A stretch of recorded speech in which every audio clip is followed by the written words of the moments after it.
Lux presents Hollywood. The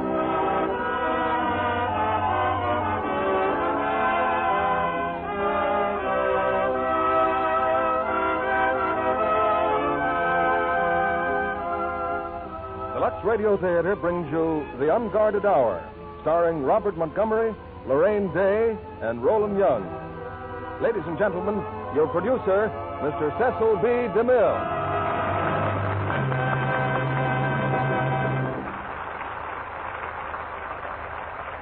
Greetings from Hollywood, ladies and gentlemen. On a certain day last June, a 9-inch shell from a German shore battery crashed on the deck of the United States destroyer Barton off the coast of France and fortunately failed to explode. We can thank that happy accident for the appearance tonight of our leading man, Lieutenant Commander Robert Montgomery of the United States Naval Reserve. Most of you read last week that Commander Montgomery had received the Bronze Star Medal for meritorious achievement as operations officer on an American destroyer during the invasion of Normandy on D-Day. I'm sure we're all very proud of Bob and give him our sincerest congratulations. Among the first things on Bob's schedule, now that he's released from active duty, are a picture for Metro-Goldwyn-Mayer and tonight's appearance on the Lux Radio Theater. The picture he is making is titled They Were Expendable, based on the book by William L. White. And our play tonight is The Unguarded Hour, based on the screen hit of Metro-Goldwyn-Mayer, whose picture 30 Seconds Over Tokyo has its world premiere in Hollywood tonight. In The Unguarded Hour, co-starring with Bob, is the ever-lovely Lorraine Day and the ever-talented Roland Young. And together, they bring us one of the screen's most baffling and exciting mysteries. If at any point in tonight's play you can guess the ending, you're either a genius or a magician. And speaking of magicians, I have a letter written in a round and childish hand from one of our young listeners who tells me about a party at her school. She says a magician was there. He had a box of Lux and 3 soiled handkerchiefs. He put the 3 dirty handkerchiefs in the box and shook them up, then opened the box of Lux and presto, pulled out 3 clean handkerchiefs. Then he put his hand through the box to prove they were the same handkerchief. Well, we've always known that Lux worked like magic, but that's the first time we've heard of a real magician using it to mystify his audience. Now as the curtain rises, we move you all to peacetime London and the first act of The Unguarded Hour, starring Robert Montgomery as Sir Alan Dearden, Lorraine Day as Helen, and Roland Young as Bunny.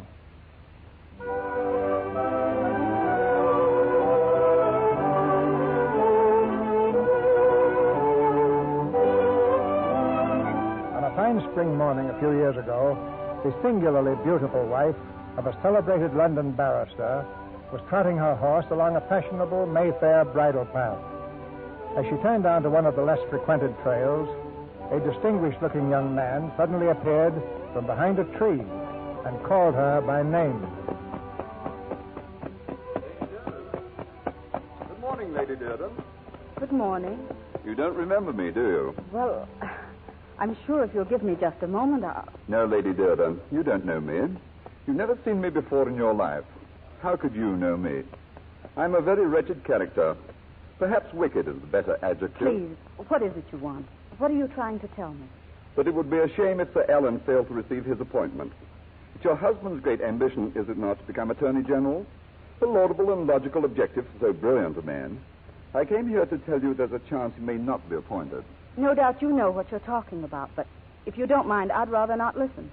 Lady Dearden, I'm in need of £2,000, and I'd like you to get it for me. Well, my name is Frank Lewis.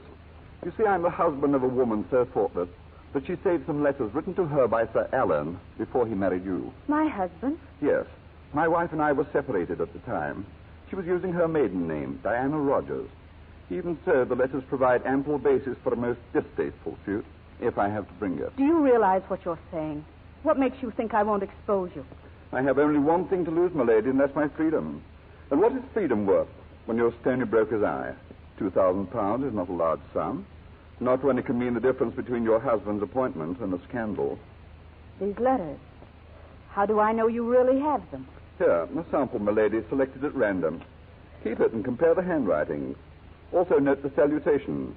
Diana, my darling. I have others a bit more impassioned. You still doubt me? Please, if you don't let go of my horse... Forgive me. Think it over, milady. I'll phone you tomorrow morning promptly at 11.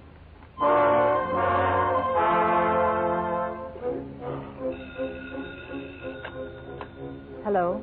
You reached a decision, Lady Durden? Yes. When can I get the letters? You're very sensible. You can get them tomorrow in Dover. Dover? Drive down. I'll meet you there in front of the post office at 2 o'clock. But how can I... Tomorrow, 2 o'clock. Dover, in front of the post office.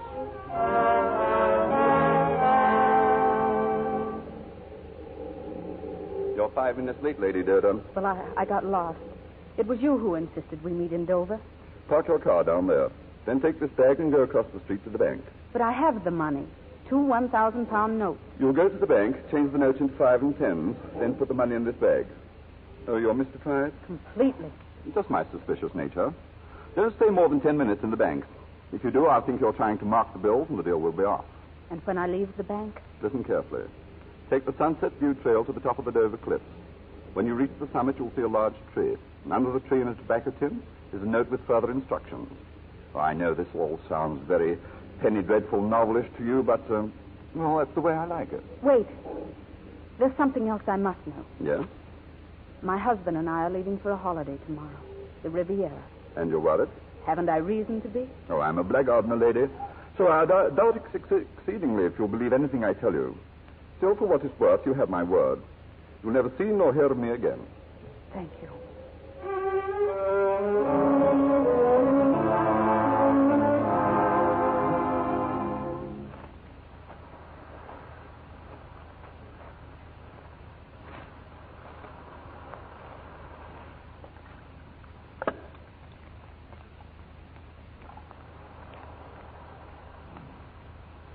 Throw the bag over the cliff. Then retrace your steps down the trail. At the foot of the trail, walk toward the brook. Under the first lilac bush, you'll find the letters. Over the cliff. Over the cliff.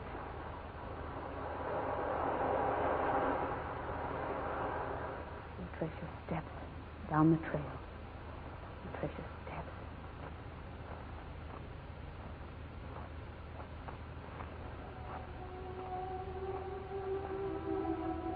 Annie, where are you? Up ahead, dear. I want to see the view from the cliff. Coming? I found some wildflowers. I'll pick you some.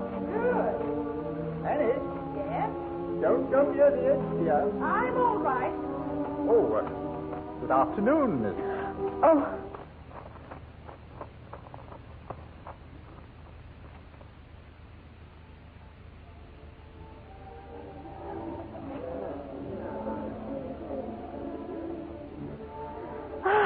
oh, my. I could stay here forever, Alan. Sheer laziness, darling. The curse of the Riviera. Or too long a swim before lunch. Oh, this food.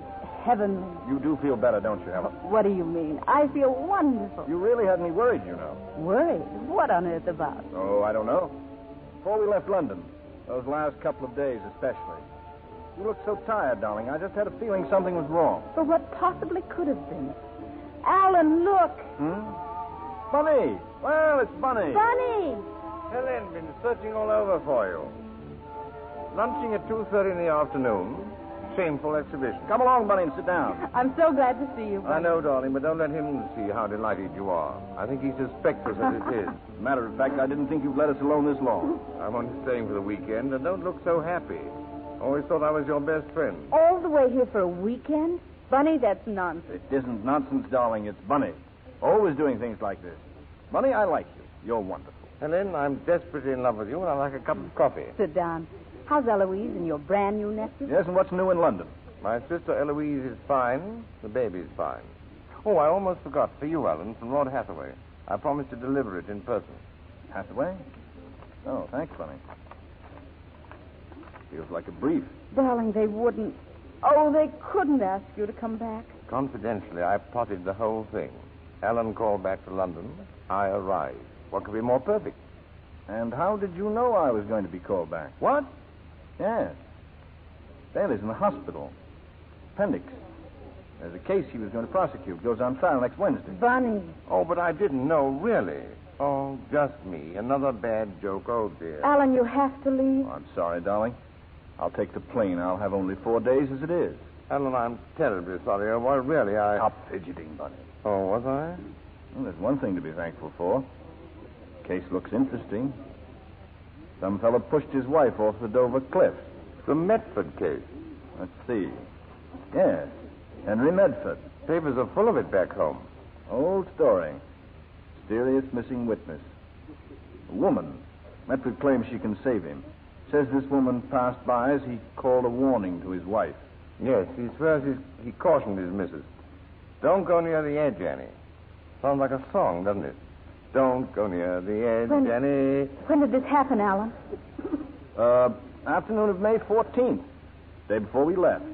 I see. Look, darling, why don't you stay on? It's been doing you so much good, and... Yes, old girl, no need to go back, you know. Please, I want to go back. I want to go back, Alan.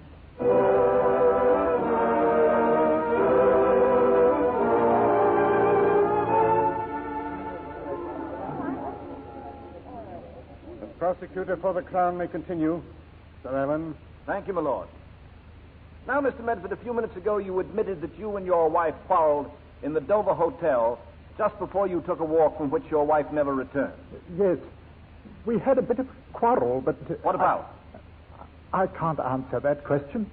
I tried to tell you the truth. But there are some things you have no right to ask me. She wouldn't wish me to tell you. You refuse to answer? I have to refuse. The jury will draw its own conclusion.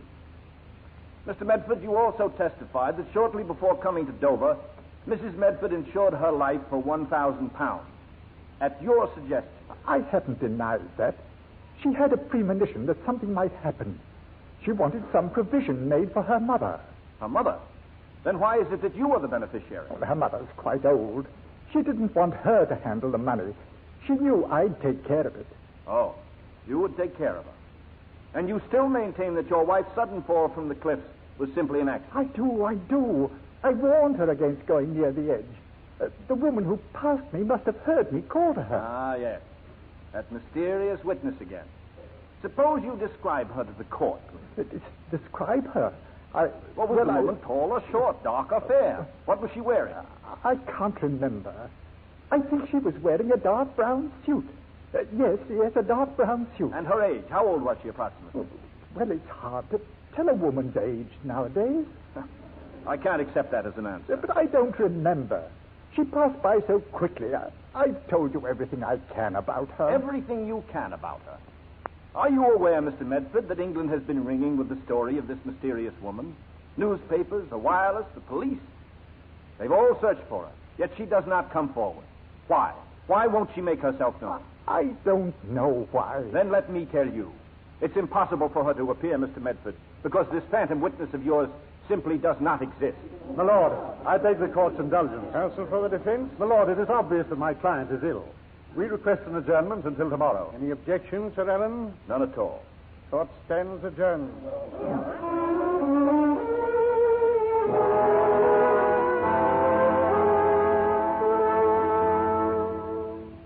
You're being greedy, Frank. Much too greedy. You got £2,000 from his wife. Why aren't you satisfied? Because I'm a good businessman, Diana. You should know that by now. Alan Dearden's much too clever for anything like this. He was always smart. Of course he's smart, Diana. That's why he'll pay off. I sold his wife some letters. You'll sell him some letters. And as soon as he becomes Attorney General, we'll have a clearance sale. Sell him the balance and go out of business. Where's your sense of humor? And if he kicks up a row? Then you'll kick up a bigger one. £5,000 against his career. Oh, relax, my girl. He'll know a bargain when he sees one. Telephone him tonight at his home.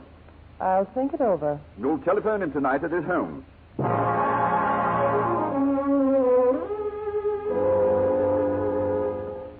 Darling, come on. Dinner's almost ready. Wake up. Oh, well. Never done that before. Dozed off before dinner. All right, dear. Bunny just phoned. Oh? The christening's tomorrow afternoon. Eloise's baby. That's nice. And the proud parents are coming over here later in the evening. Eloise and Edward. Good. Darling, you won't forget. 5 o'clock at the church. On the dot. Hey, how long have I been asleep? Just a few minutes. Bad day? Oh, sort of. This Medford fellow. Hammered away all day, but I can't seem to break him down. He persists in his story of that other woman being there. Maybe she was there, Alan. Maybe Medford is telling the truth. Helen. I just can't explain it, Alan, but I feel you may be making a terrible mistake. I'm doing my job, Helen. He murdered his wife. Oh, Alan, are you sure? You just can't send an innocent man to his death? Well, that's hardly my intention. And innocent men, dear, don't have convenient lapses of memory. They don't make contradictory statements. Darling, be fair. Well, I hope I am. No, darling, you're not. Helen, every bit of evidence points to his guilt. He can't establish any kind of an alibi. His story of that other woman on the cliff is one of the most fantastic tales I've ever heard. He couldn't even describe her. Well, maybe he didn't have time to get a good look at her. First he said she was wearing a brown suit. Later on it was gray with a fur collar. And it was brown again. Oh, it's ridiculous. Well, how many men notice what a woman wears? Oh, that's no answer. All right, close your eyes. I'll walk behind your chair. Tell me how I'm dressed. How do I look? Adorable. Thank you, but the court would call that evasive. All right, then. How's this? You're wearing a white satin gown with red and green flowers on it. Short sleeves, V-neck, belt of the same material, laced and tied in a bow in front. And now, darling, if you want to hear how beautiful you look in it, make yourself comfortable because it's going to take a long time. Oh, you'll have to admit this isn't a fair test. No average man has your power of observation. Nor a wife like you. Oh, Alan, please. Very well. Now, on what do you base your assurance of Medford's innocence? On nothing except... On nothing. Except intuition, I guess. Helen, I'm surprised. And please don't look so injured, darling. Anyway, as soon as I get the appointment, you'll have no more worries. I'll have prosecuted my last murderer. Attorney General. It means a great deal to you, doesn't it? Yes, a great deal. It would to any barrister.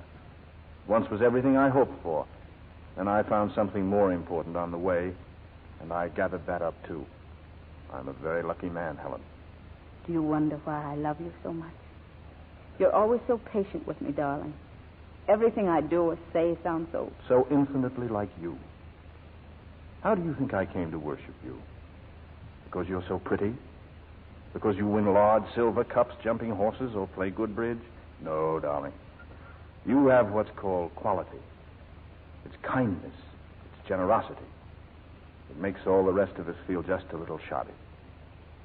Well, I guess it's time Excuse me, Sir Alan. Yes? Telephone for you, sir.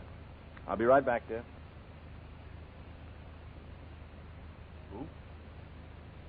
Who did you say this is? Alan, you've forgotten. Diana. You've really forgotten me, haven't you? It's been a long time, Diana. How are you? I could be better.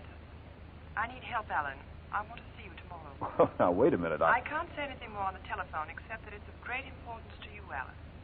For your own sake, you'd better come. Come? Come where? My flat. Number 9 Mallet Street. I'll expect you tomorrow at 5. At 5? But I can't... What did you say? Nothing. I'll be there. Goodbye.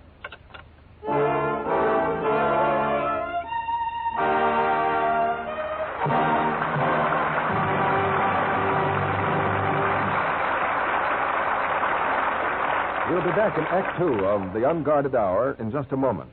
Now, here are Jane and Sue and the children at the market. Hi, Janie. Another early bird, huh? I always do my shopping early when I want a steak. Hello, Jackie. How are you? Hello. Hey, that's a pretty sweater you have on. Did Mommy make it? Mommy made it? Yes, I did a couple of years ago. It was Roger's till he outgrew it. Oh, goodness. Alice's sweaters never last that long. They shrink so. Oh, look at that wonderful steak. Hope nobody wants it before it's my turn. Well, I think there's only one woman ahead of us now. What was I saying? Oh, yes, about Alice's sweaters. Well, just look at this one she's got on. It's so faded, and I've only washed it twice. Why, I've done this one of Jackie's dozens of times. You must have a knack. Not especially.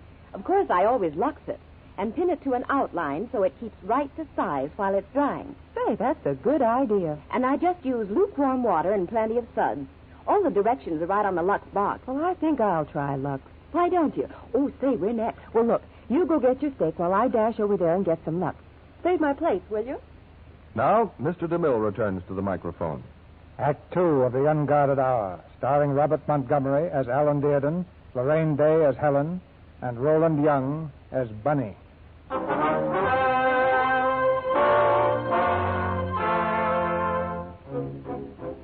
It's the middle of the following afternoon.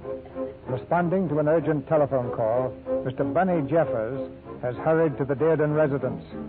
Now, behind closed doors in the library, he listens with unaccustomed gravity as Helen concludes a procession of startling facts. I knew it was blackmail, of course, but what else was there to do? I see.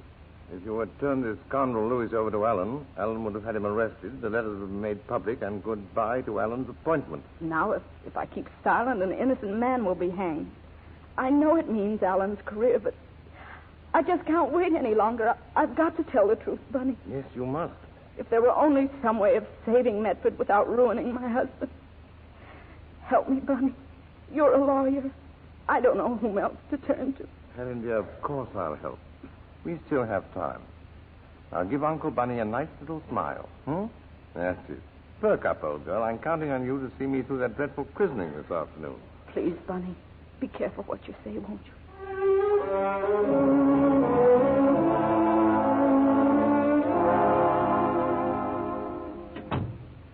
Alan? Yes? Darling, where have you been? We waited and waited for you. Well, I went to the church, but you'd all left. They delayed the christening half an hour. Then they just had... Alan, your hand. It's nothing, really. It's all bandaged. What happened?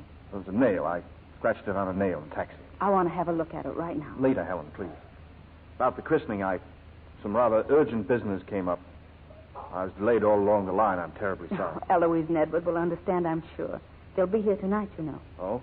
Who else is coming? Lord and Lady Hathaway, Bunny, of course, and the General. General? I thought he was off to Wales on some Scotland Yard affair. Look, dear, why don't you get into a hot tub? Relax before dinner. Yes, I think I will. By the way, how is poor Medford getting along? Darling, I'd rather not discuss poor Medford tonight. You mind? Of course not. I'll run along upstairs.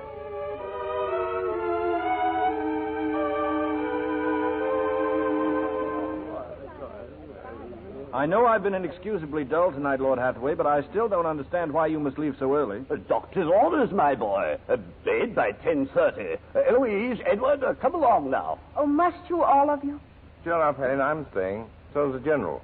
We'll have some cards, Ellen, eh? Oh, fine. Oh, Alan. Lady Hathaway. I must congratulate you. I was in court all morning. How you made that murderer squirm. Murderer? All Medford did was to push his wife off a cliff. Henry. Perhaps the old girl needed murdering.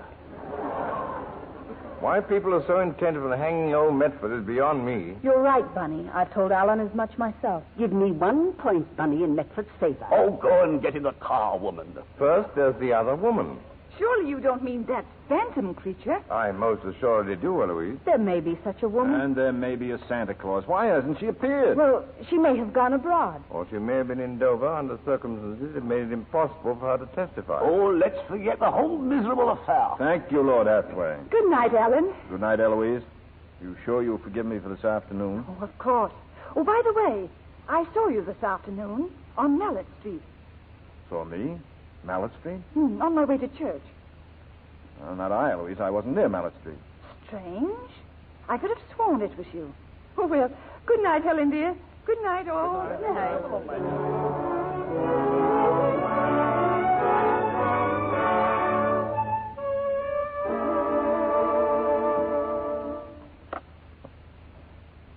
Come on, Bunny. Come on. It's your deal. Just a second. Bunny, what was that you just said? I simply stated, General, that this chain of evidence Alan forged around Medford is nothing more than a chain of coincidence. Well, sure you don't believe that. Curiously enough, he does.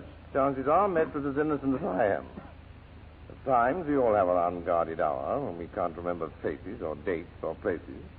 Too bad for Medford, his unguarded hour happens to coincide with his wife's death. Unguarded nonsense. All right, now let's assume a hypothetical crime was committed this afternoon and that you're under suspicion. Now go ahead and prove your alibi. Where were you? What were you doing when you should have been at the christening? And remember, Eloise said she saw you on Mallet Street. Eloise was mistaken. Oh, no doubt, yes. Shortly after 5 o'clock, some business came up and couldn't wait. I left my office. Business took me longer than I expected, and I reached home about 6:15. Oh, that's wonderful. You left your office, yes. Where did you drive to? I didn't drive. Drink, General? Thanks, my boy, yes. Me too, old boy, me too. And answer my question. Well, I didn't want to inconvenience Helen, so I sent Larkin home with the car. Well, what about Sergeant Burns? Who's Sergeant Burns? One of our men. I've had him on detail to guard Allen ever since he broke up that counterfeit. I dismissed Sergeant Burns. Oh, I know I promised you, General, but really he was getting on my nerves. A rather deliberate elimination of witnesses, eh, General? Surely you see the implications, old boy. Now you're under suspicion. I am. Whom did I murder? And put down that drink. Suspicious characters shouldn't drink. You may not know it, Bunny, but you're becoming just a little exasperated. Good. Now, you left the Strand Chambers before 5. Where did you go? Well, I walked over to Brock House to call on Gerald Houseman. Houseman? You trip over lawyers all day long and then you call on another. Why? Well, nothing unusual about that, Bunny. Thanks, General. I said why? Court's adjourned, Bunny. Sorry. You refuse to discuss it? I certainly do. The jury will draw its own conclusion. Where did I hear that before? Let's leave the Medford case out of this. Shall we? Oh, why not? About Houseman, how long were you with Houseman? I didn't see him. There was no one in his outer office. I waited for about 10 minutes, then I left. And saw no one? No one. All the fishy stories, this is a prize sardine. It is a little strange, I must admit. Possibly, but it's true. Then what? Well, I walked for a bit. You walked for a bit. And all this time we're waiting for you in the church. Me with a baby in my arms. Not a very well-mannered baby, either. I like that walking. I'm sorry, Bunny, but I wanted to reach a decision on the matter that took me to Houseman's office. And how would you like to face yourself in court someday and not a witness? Not one. Oh, wait a minute. I bought a paper. The paper man could identify me. Paper? What paper? Daily Record. Allen, I don't believe the Record has a paper on the streets that early. Oh, that's right. That's right. It was the Chronicle. Oh, we've got him in knots, General. And I hailed a taxi, and as I got out of the church, I cut my hand on a nail. Obviously, someone saw you at church. The church was empty. I walked on home. Oh, wonderful. That cut now, you sure you didn't get in a life and death struggle with your victim? Do you believe me or don't you? Oh, Bunny, aren't you carrying all this a bit too far? Yes, Hilton, what is it? For the General, sir. And Inspector Granger's here to see you. What? Oh, sorry, Allen. Well, I'm delighted. Maybe Bunny will give up now. We'll go on inside. Hilton, bring the inspector in here. Believe it, Granger. I simply can't believe it. They found the body an hour ago, sir. Her name is Diana Rogers. She'd been strangled. Fantastic. Mallet Street, eh? Yes, sir. I came to you because of what we found. This slip of paper, sir. Memorandum. You see what's written on it? Well, just this. A.D. Strand Chambers. Yeah, but don't you see, sir, the only A.D. in Strand Chambers is, well, begging your pardon, sir, Sir Alan Dearden.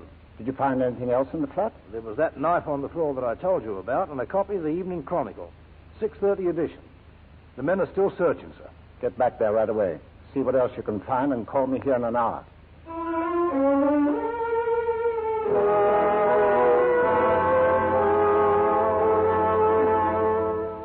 I feel dreadful, Helen. You sitting here all alone while we've been in there talking. Don't apologize, Bunny. I've been writing letters. No, don't apologize. Just go home. Can't go home, my boy. I have to wait for the General. Well, why doesn't he go home, too? I haven't had a moment with Helen, and I'd like one. Hush now, here he comes. General, we're being insulted. Our host wants to get rid of us. Please don't mind Bunny. He's being simply horrible, General. Oh, but it's late, and I'm terribly embarrassed. Dear me, the inspector just left, and I told him to phone me here in an hour. Please stay as long as you like. Alan, I'm worried about that hand of yours. Darling, please. For one thing, the bandage is too tight. Come on, old boy. Let's have a look. Bunny, I could strangle you without a second's hesitation. What the devil's gotten into you tonight? Me? Nothing, old boy. Why? Alan, hold your hand still. Now, the adhesive. There we are. You see, it's nothing at all. Alan. Have a look, General. Everybody have a look. You're sure you don't want some more iodine? Oh, darling, for heaven's sake. Well, you never can tell, especially if you cut it on a nail. Is it on a nail, eh? Looks more like a cut from a knife. Nobody asked you. Well, if you gentlemen will excuse me, I think I'll run on up. Night, darling. We won't be too long. Try to forgive me, Helen. This is all my fault, really. Oh, please. Good night, Bunny. And don't worry. Don't worry? What's there to worry about? Nothing at all. Always say that. Just don't worry. Alan, about your hand, you were wearing gloves, weren't you? Well, yes. How did you know? Well, the cut ends abruptly at just the place where the seam of a glove would be. Now, about that glove. The dye in the glove is often poisonous. I'd like to see the one you're wearing. Oh, it was ripped. I threw it away. Oh, yes, of course. What did the inspector want, General? Something nice and gooey come up? Well, I suppose I should tell you, but it's all such an incredible coincidence. What is? Well, there's been a murder between 5 and 6 o'clock this afternoon in Mallet Street. I knew it, General. There's your man. Murder? Who was it? A woman named Diana Rogers. Oh, did you know her? No, of course not. She'd been strangled.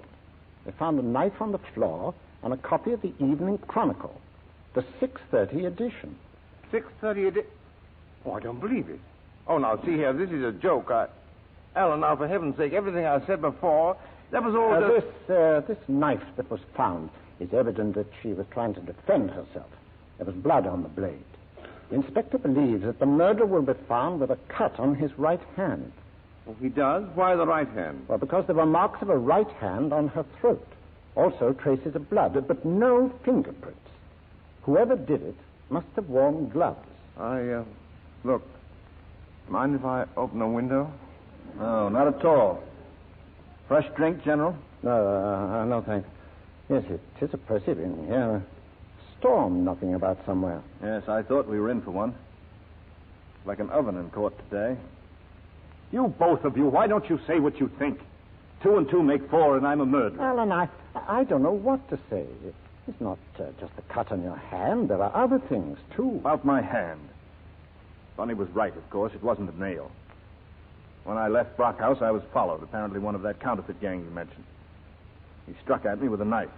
When I tried to shield myself, well, I was cut. No, that clears everything up. Where did this attack take place? In one of the lanes as I cut through the embankment. Well, who saw it? No one, I'm afraid. And the man? He simply ran off. Oh, that settles that. Now, don't you think we can be running along, General? Alan, you should have reported it. Yes, I know, but I didn't want to alarm Helen. Oh, the whole thing is perfectly ridiculous. Well, almost all murders are ridiculous. I'd like to know just what you mean by that. Well, I'm sorry, Alan. Sorry, I'm tired out.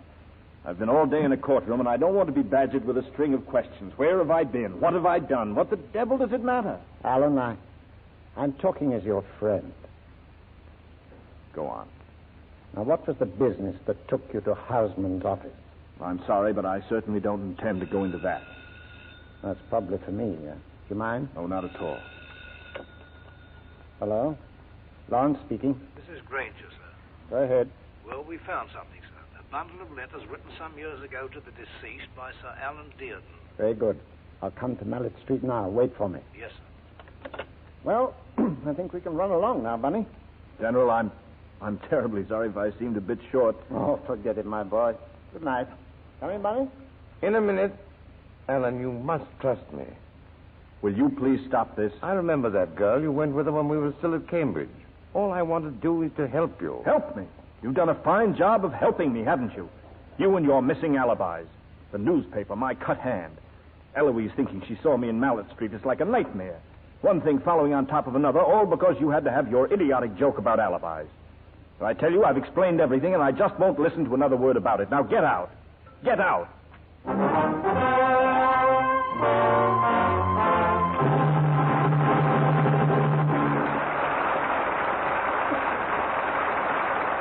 We pause now for station identification.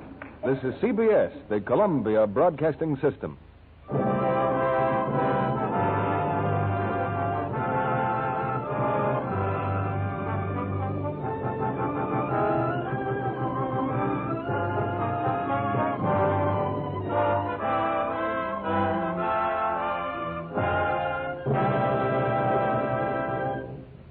Act 3 of The Unguarded Hour will continue in a moment. But now... Why, what's that you're humming, Sally? The dishwashing song. A song about washing dishes. Mm-hmm. It's an old folk song, and it goes like this. Have the water nice and clean. Put the dishes gently in. Dry them well and make them shine. Set them on the shelf in line. Is that all? Why, yes. But it doesn't say what kind of soap to use. I guess it was written before Lux Flakes were invented, Mr. Kennedy. So I wrote a second verse. It goes like this. If your hands are rough and red, Lux will leave them white instead. Thrifty Lux will also do up to twice the dishes, too. That's more like it. You know, some people still use strong soaps that make their hands rough and red because they think they're thrifty. But, Sally... I know, they needn't. Tests show Lux is thrifty as well as gentle. Why, ounce for ounce, Lux does up to twice as many dishes as any of 10 other soaps tested. Yes, it costs surprisingly little to use Lux for dishes. And just changing from strong soaps to gentle Lux Flakes takes away that ugly red look, leaves hands soft, white, and lovely. Now, Mr. DeMille returns to the microphone. After the play, we'll try to extract some personal news from Bob, and from Lorraine Day and Roland Young, too. And, of course, you're invited to listen in. Now here's Act 3 of The Unguarded Hour, starring Robert Montgomery as Alan Dearden, Lorraine Day as Helen, and Roland Young as Bunny. 2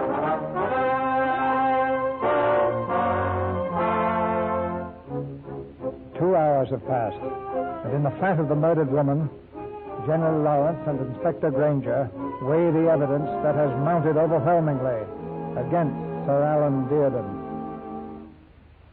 Field day for the newspapers, General. Sir Alan Dearden, the man who's sending Medford to the gallows, has arrested himself for murder. We're not arresting Sir Alan, not yet, Granger.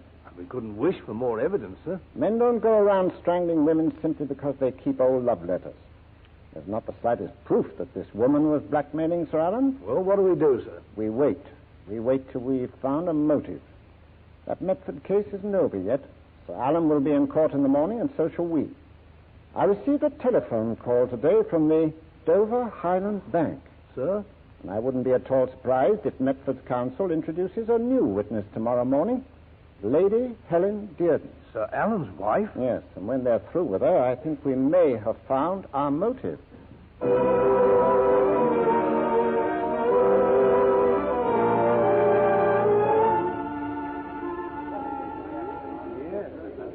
Objection sustained. You may rephrase the question if you wish, Sir Alan. Thank you, my lord. Mr. Medford, do you or do you not remember the date on which you insured your wife for £1,000? If I could only think for a moment. Please do.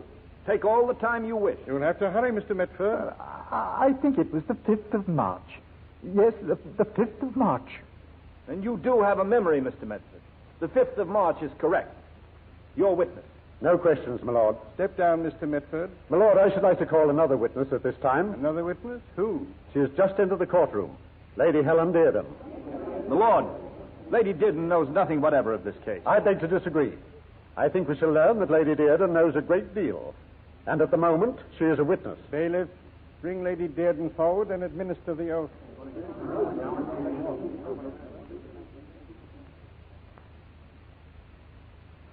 Have you any idea why you've been called as a witness in this case, Lady Dearden? I think I have. Let me come directly to the point. Please correct me if I'm in error in the following assertion. Lady Dearden, I contend that on the afternoon of May 14th last, the date of Mrs. Medford's death, you not only were in the city of Dover, but shortly after 3 o'clock you made a trip to the summit of the Dover Cliffs. Is that statement correct? It is. My lord, please, I beg to interrupt. You are not in order, Sir Alan. The defense will proceed. Lady Dearden, why did you go to the summit of the Dover Cliffs? Well, the view. Everyone has heard of the wonderful view from there. Oh, yes, of course. But you saw all that you wished to see in less than 5 minutes. May I suggest the view did not come up to your expectations? I object, my lord. Counsel for the defense is implying there may have been something strange about Lady Dearden's visit to the cliffs. The implication is absurd. Thousands of tourists visit the cliffs every year. And among those thousands were Medford and his wife. They also went to the cliffs to enjoy the view. But the Crown has persistently scoffed at such an explanation. It suggests that Medford made such a trip only for the most sinister reasons. Well, if Medford, why not Lady Dearden also? The objection before the court concerns an implication. Do you wish to withdraw it, Mr. Wilson? I shall. I cease to imply, my lord. I maintain. Up to a moment ago, Sir Alan Dearden contended there were only 2 persons present at the scene of the tragedy, Medford and his wife. Now there are 3. And the 3rd person, so often referred to by the Crown as the mysterious witness, is Lady Helen Dearden. She is here now only because a bailiff armed with a subpoena was sent to get her. Why was that necessary? My lord, I am sure Lady Dearden can answer that question. That she's eager to answer any and all questions. I'll cross-examine in my own manner if the Crown will permit. Why did you go to Dover, Lady Dearden? To keep an appointment. With whom? Why must I answer all these questions? What does it matter whom I went to see? Questions are perfectly proper, Lady Dearden. Well, let me seek an answer another way. Lady Dearden, while in Dover, you went to the Dover Highland Bank. You changed 2 £1,000 notes into 5 and £10 notes. Did you not? Please, my lady. Yes or no? Yes. You put the money in a small black bag. That bag was found open and empty near the body of Mrs. Medford at the foot of the cliffs. The bag has been identified by the bank clerk who served you. The same bank clerk, mindful that people don't go around changing £1,000 notes every day, had the good sense to jot down the license number of your car. Now, Lady Dearden, after leaving the bank, did you not drive to the cliffs and then walk up the trail to the summit? Yes, sir. I did. And reaching the summit, you did what with the bag of money? I threw it over. You threw £2,000 over the cliff? Why? There was a man waiting for it at the bottom. I gave him the money for some letters. Some letters my husband had written long ago to this man's wife. That was all before Sir Alan and I were married. Did your husband know of this, Lady Dearden? No. I knew what he would have done, and I loved him too much to let him sacrifice his career. Now, Lady Dearden, did you pass anyone on the trail as you went toward the summit? No one. And on the way down from the summit? Yes. Well, at first, I heard voices. A man calling to a woman. I continued on my way down. Around a bend, I passed the man. He was picking some wildflowers. And you saw him? Yes. What did he say to the woman? I don't recall exact words, but he was warning her to keep away from the edge of the cliff. Did the woman answer? She said she was all right or something like that. Did they seem happy? What was the tone of their conversation? Normal, friendly. And this man, did he warn the woman before or after he saw you? Before. You're certain? Yes. Would you recognize this man if you saw him? I think so. Mr. Medford, step forward, please. Is that the man? Yes. Thank you, Lady Dearden. My lord, the defense rests. My lord, I should like to explain Lady Dearden's attitude in this case. She has never told me her reasons for thinking so, but she's always maintained that Medford was innocent. I'm certain she would have come forward voluntarily and prevented any miscarriage of justice. Sir Alan, the defense rested. Any questions? No questions, my lord. Do not leave the stand, Lady Dearden. You testified to paying £2,000 to a man in exchange for some letters. Under the law, the man who received that money is guilty of extortion. The court asks that you give his name. I can't remember his name. Perhaps if I have the time... letters in question were received by his wife. Surely you remember her name? Yes. Her name is Diana Rogers. Diana Rogers? Lady Dearden, have you seen the morning newspapers? No, my lord. Diana Rogers was murdered yesterday in her flat in Mallet Street. Murdered? Alan...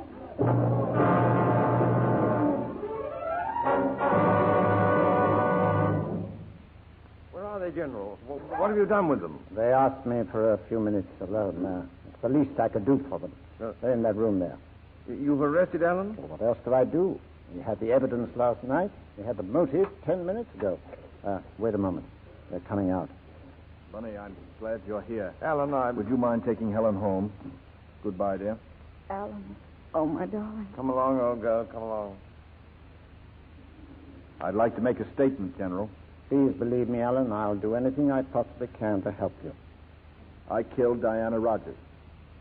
Self-defense, of course. She had a knife. Yes. I hadn't seen her in years. 2 days ago, she telephoned and insisted on seeing me. I had an idea what she wanted. Poor Helen. She thought she had bought all the letters. Well, she hadn't. I went to Mallet Street. As I reached her door, I heard someone down the hall. I wanted to avoid being seen. I tried the door, and it wasn't locked, and I went in. The room was dark. As I turned to shut the door, she rushed at me. She sounded drunk. She kept shouting, "So you've come back, have you?" I could see she had a knife in her hand. She'd mistaken me for someone else. She lunged at me with the knife. That's how I got that cut. Then she raised the knife again. I had to defend myself. I grabbed her by the throat. Well, when she'd stopped struggling, she fell to the floor. She's Dead. I assume so. I didn't wait to see. And you still believe she had mistaken you for another man? I'm certain of it. He must have been there shortly before I arrived. Undoubtedly, they had quarreled. You realize, Alan, that all this depends entirely on that other man. Yes. Unless he appears and admits having quarreled with her, I'm afraid your story won't stand up. I'm sure he'll come forward, General. I have an idea it might have been her husband. I hope so. We have a few questions to ask that same gentleman about a trip to Dover and £2,000. Granger. Sir? Find the name of Diana Rogers' husband. Got it last night, sir, from the neighbors. It's Frank Lewis. We've got him on file. Good. Give me his photograph. Yes, sir. I'll have Helen identify his photograph before we pick him up. Meanwhile, Alan... Yes, I know. I have to be formally charged. I'm afraid so. Oh, how's Medford? A very happy man, Alan. A free man. Oh, I saw that he got your letter. Thank you, General. Well, let's get down to Bow Street.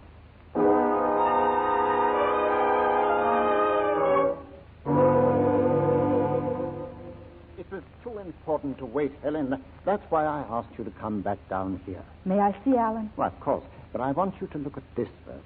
Now, this is a photograph of a man named Frank Lewis. Lewis. That's the name. Frank Lewis. He was the man I gave the money to. Yes, he was arrested 6 years ago for fraud. Now, look at the picture, Helen. Is this the only one you have of him? Yes. Now, that's the man, all right, isn't it? I mean, that's Lewis. No, this isn't the man. Helen, are you certain? This picture doesn't resemble Lewis in any detail. Well, that's very odd, Helen. This man was Diana Rogers' husband. Well, maybe the man she was working with only posed as her husband. Yes, possibly. Granger, come here. In view of Lady Dearden's statement, there's no point in trying to find Frank Lewis. Yes, sir. Oh, why, several reporters outside, General. Is there anything we can tell them? Oh, yes, I suppose so. Tell them that Lady Dearden was unable to recognize the husband of Diana Rogers as the blackmailer.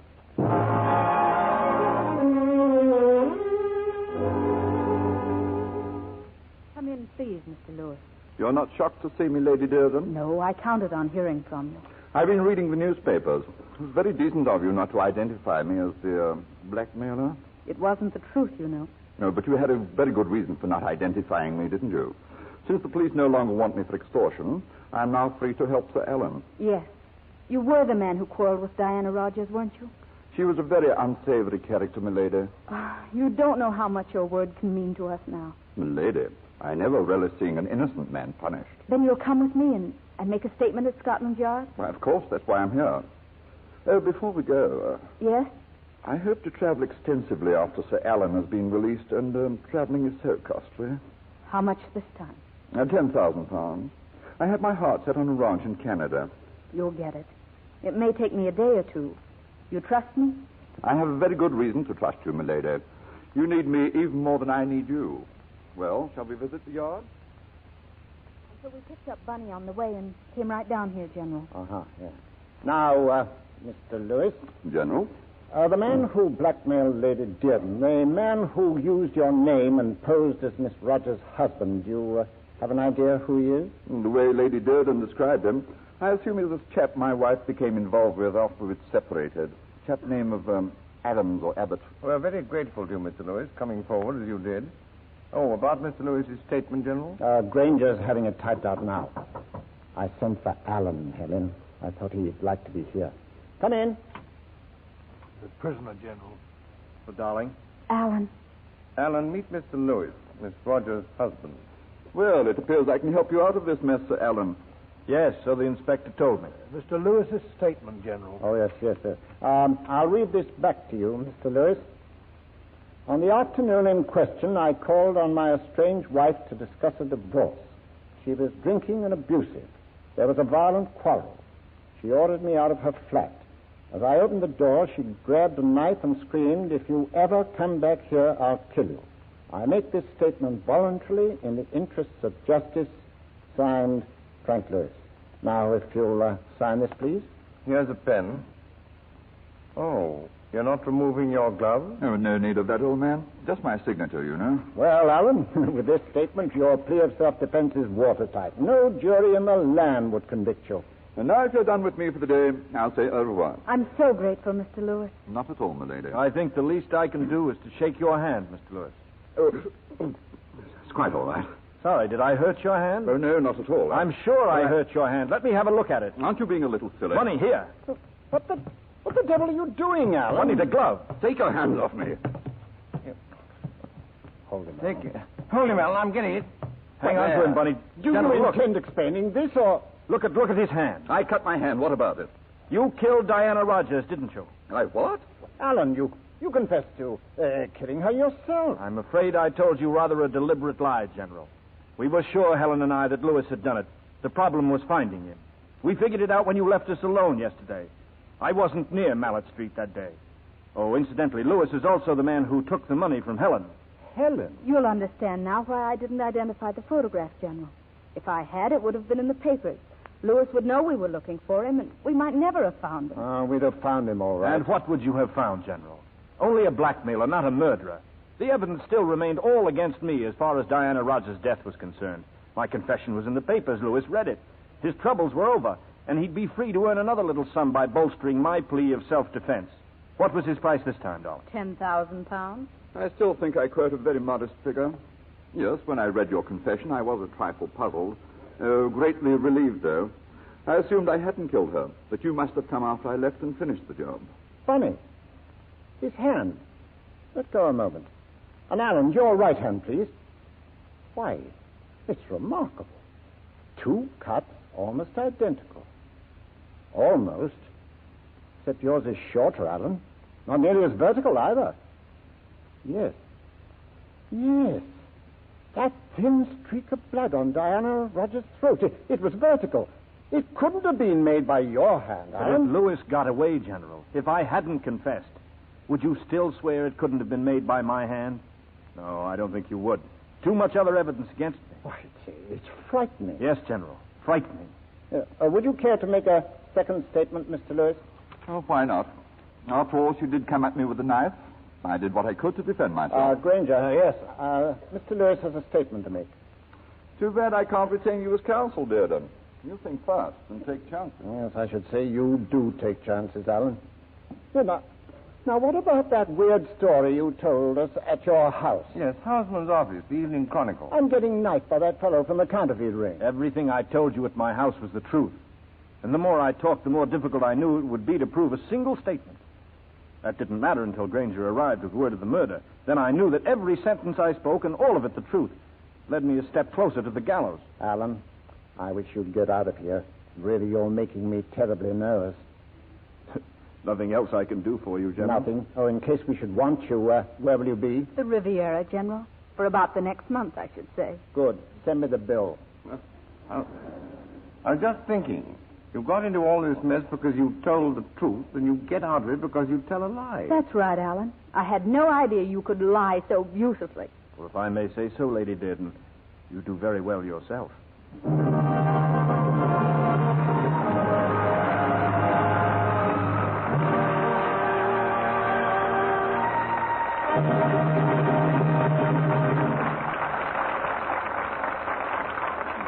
Our stars return in a moment to take their curtain calls.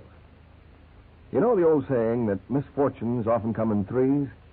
Well, sometimes 3 is a lucky number. It would be good luck, wouldn't it, if you could keep all your pretty underthings new-looking 3 times as long? Well, you can do just that by giving them gentle Lux care. It seems surprising that the way you wash things can make such a difference, but it does. Very careful tests by the famous United States Testing Company, Incorporated, proved how very much easier Lux Flakes are on colors and fabrics.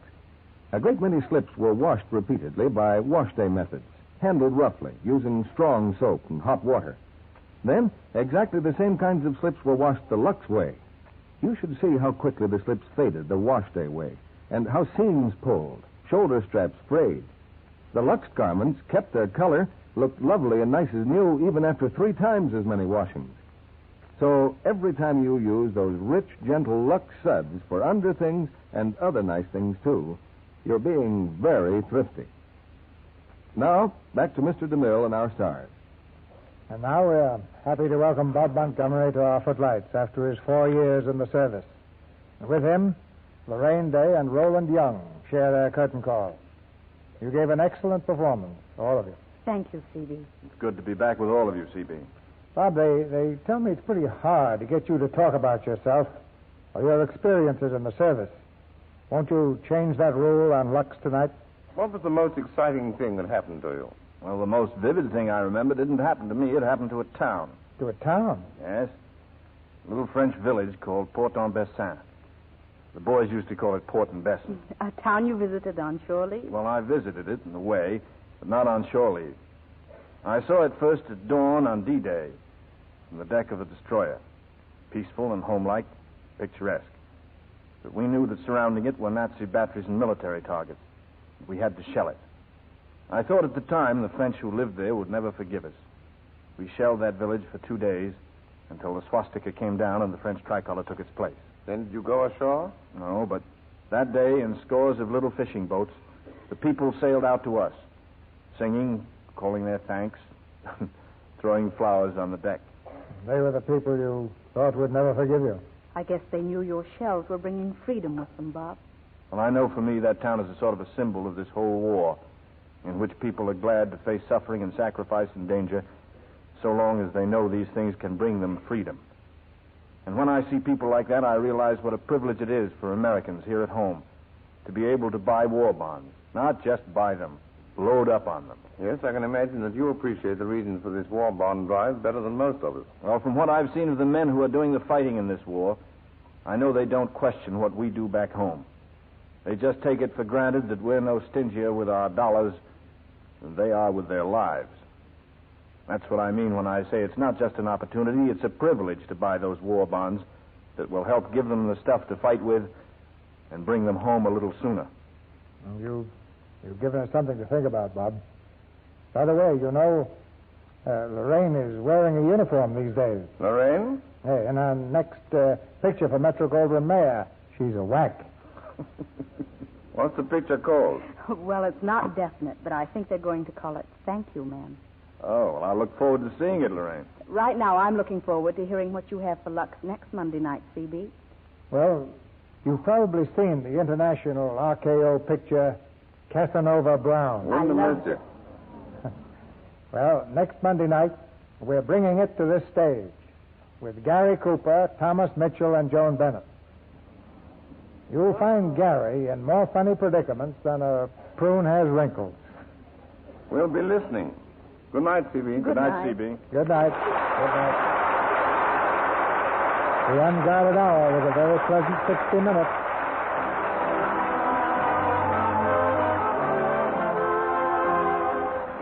Our sponsors, the makers of Lux Flakes, join me in inviting you to be with us again next Monday night when the Lux Radio Theater presents Gary Cooper, Joan Bennett, and Thomas Mitchell in Casanova Brown.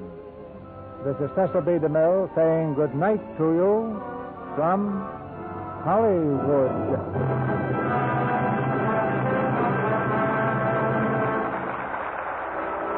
Roland Young will soon appear in 10 Little Indians from the book And Then There Were None. Heard in tonight's play were Charles Seale, Norman Field, Claire Verdera, Alec Harford, Gloria Gordon, Eric Snowden, Raymond Lawrence, Boyd Irwin, Jacqueline DeWitt, Fred Warlock, and Leslie Dennison. Our music was directed by Louis Silvers. This program is broadcast to our fighting forces overseas through cooperation with the Armed Forces Radio Service. Our Lux Radio Theater production of The Unguarded Hour, starring Robert Montgomery, Lorraine Day, and Roland Young, has come to you with the good wishes of the makers of Lux Flakes, the tissue-thin soap used by smart housewives everywhere. And this is your announcer, John M. Kennedy, reminding you to tune in again next Monday night to hear Casanova Brown with Gary Cooper, Joan Bennett, and Thomas Mitchell. Fry. Brand for cake and pie. Fry. Every time you fry. Fry. It's the shortening by. Yes, ma'am. New Spry cakes are lighter, better tasting. Spry pastry is so tender and flaky. Spry fried foods are crispier, so digestible.